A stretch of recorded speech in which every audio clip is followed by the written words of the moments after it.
COVID-19 dikenali sebagai pandemik coronavirus atau wabak coronavirus ialah pandemik penyakit coronavirus 2019 yang sedang berlaku secara global berpunca daripada coronavirus syndrome atau pernafasan akut tahap 2 SARS-CoV-2. Wabak ini pada mulanya dikesan pada pertengahan bulan Disember 2019 di Bandar Raya Wuhan, China dan telah diiktiraf sebagai pandemik oleh Pertubuhan Kesihatan Sedunia WHO pada 11 Mac 2020. Pada 16 Mei 2021, lebih daripada 162 juta kes telah disahkan dengan lebih daripada 3.37 juta kematian disebabkan oleh COVID-19, menjadikannya sebagai salah satu wabak paling mematikan dalam sejarah.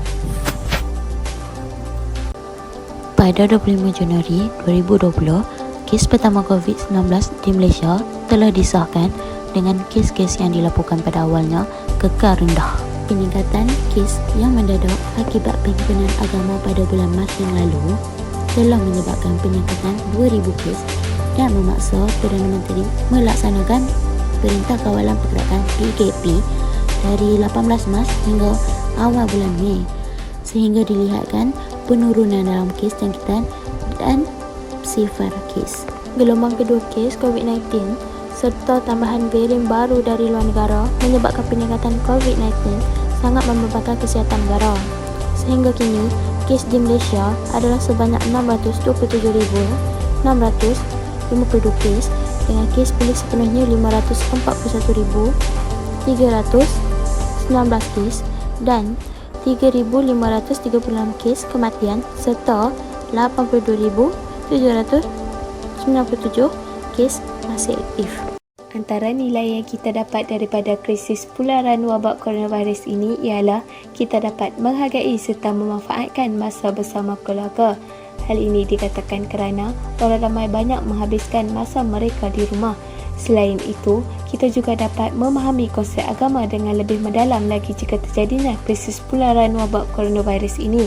Sebagai seorang Muslim yang beriman dan bertakwa kepada Allah, kita harus percaya bahawa krisis wabak ini adalah ujian yang diturunkan oleh Allah kepada hamba-hambanya.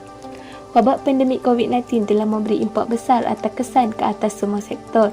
Dan sektor pendidikan, norma baru dihadapi pelajar ternyata menjadi cabaran kepada proses pembelajaran. Pembelajaran atas talian telah menjadi satu cabaran bagi pelajar yang memberikan kesan terutamanya terhadap kesihatan mental seseorang. Sebagai contoh, masalah internet, kewangan dan pembahagian tugas kumpulan. Dalam sektor pelancongan, pihak hotel terpaksa menanggung kerugian yang amat besar disebabkan kekurangan pelancong yang datang untuk bercuti. Coronavirus adalah sengkumpulan virus yang juga menjadi penyebab penyakit pada mamalia. Virus ini mampu menjangkiti manusia bermula dengan gejala jangkitan saluran pernafasan ringan. Virus ini dapat membunuh lebih dari 30% pesakit yang dijangkiti.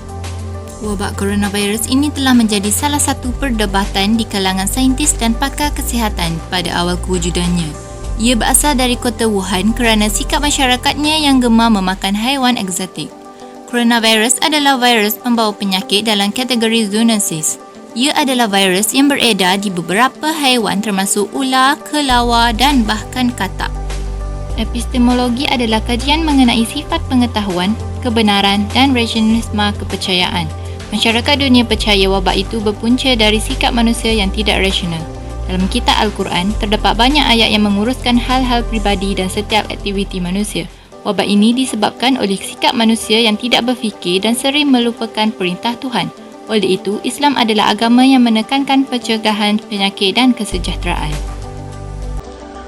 Rukun negara adalah ideologi kebangsaan Malaysia. Setiap prinsip yang terkandung dalam rukun negara mempunyai maksud yang tersurat dan tersirat yang harus difahami serta dihayati. Sekiranya rakyat benar-benar faham dan menghayati serta mengamalkan prinsip pertama rukun negara, iaitu kepercayaan kepada Tuhan, ia sudah cukup menjadi sebuah negara yang makmur. Selain itu, dalam menangani wabak COVID-19 yang melanda, semua pihak harus memainkan peranan masing-masing bagi memastikan penularan wabak ini dapat diatasi dengan jayanya. Jika dilihat dari sudut rukun negara yang kedua, iaitu kesetiaan kepada raja dan negara, Baginda Sultan pernah berkata supaya rakyat sentiasa mematuhi operasi standard SOP. Manakala bagi rukun negara yang keempat, iaitu kedaulatan undang-undang, di mana rakyat perlu mematuhi arahan daripada Majlis Keselamatan Negara sepanjang tempoh PKP berlangsung. Cabaran-cabaran yang dihadapi ketika COVID-19 selepas setahun hidup dengan wabak tersebut. Pelbagai langkah kerajaan dalam menanganinya, termasuklah pengisytiharan darurat. Akan tetapi, agak menyedihkan apabila masih ada segelintir individu yang menganggap COVID-19 tidak membahayakan nyawa. Sebagai contoh, ada yang mengatakan semuanya meninggal disebabkan ada masalah kesihatan sahaja, tidak ada berkaitan dengan COVID-19. Terdapat sesetengah individu yang tidak bertanggungjawab mengatakan bahawa terdapat kaedah tradisional yang dikatakan boleh menyembuhkan COVID-19 dan lebih dahsyat lagi apabila ianya dikatakan lebih mujarab daripada suntikan vaksin. Seterusnya, masih wujud golongan yang tidak mempedulikan SOP yang ditetapkan. Antara kesalahan yang direkodkan ialah tiada penjarakan fizikal, tidak memakai pelitup muka, gagal merekod butiran diri ketika masuk premis, rentas negeri tanpa kebenaran dan banyak lagi. Oleh itu, semua pihak perlu menggalas tanggungjawab dalam memerangi pandemik COVID-19 tanpa menyalahkan mana-mana pihak dalam menghadapi ujian ini.